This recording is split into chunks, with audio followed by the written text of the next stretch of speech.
ఇన్సెన్సిటివ్గా మారిపోతున్నామండి. ఎందుకనంటే ఉదాహరణకు నేను చెప్తాను. ఇప్పుడు సపోజ్ మీ ముందు లేకుంటే నా ముందు ఒక మనిషి క్రూరంగా చనిపోయి రక్తం గడ్డగా అట్లా పారుతూ శరీర భాగాలను బయట కనిపిస్తూ ఉన్నాయి.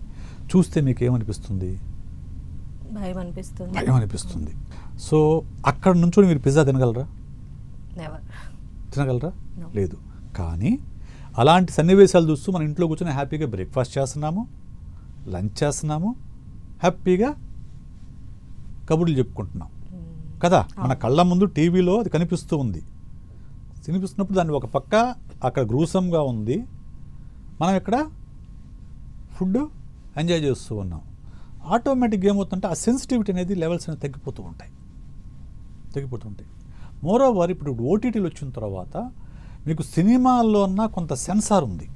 సినిమాల్లో కొంత సెన్సార్ ఉంది. ఏది చూపొచ్చు ఏది చూపకూడదు అనే విషయం వాళ్ళు ఖచ్చితంగా సెన్సార్ బోర్డు చూస్తుంది. సో కొంత మేనేజ్ చేస్తుంది.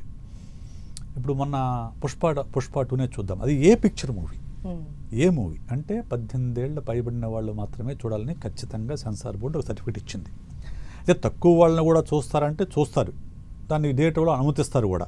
అనుమతించడం తప్పు, చూడడం తప్పు, అయినా కానీ వైలేట్ చేయడం అందరూ చేస్తూనే ఉంటారు. అది దాని సెన్సార్ బోర్డు ఏం చేయలేదు. సో కానీ ఓటీటీలో అటువంటి లేదు కదా.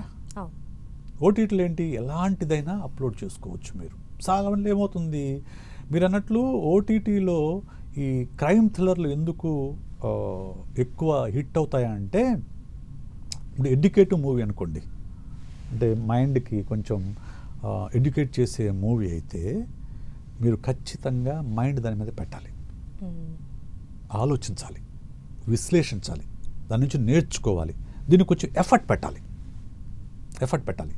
వేరాజ్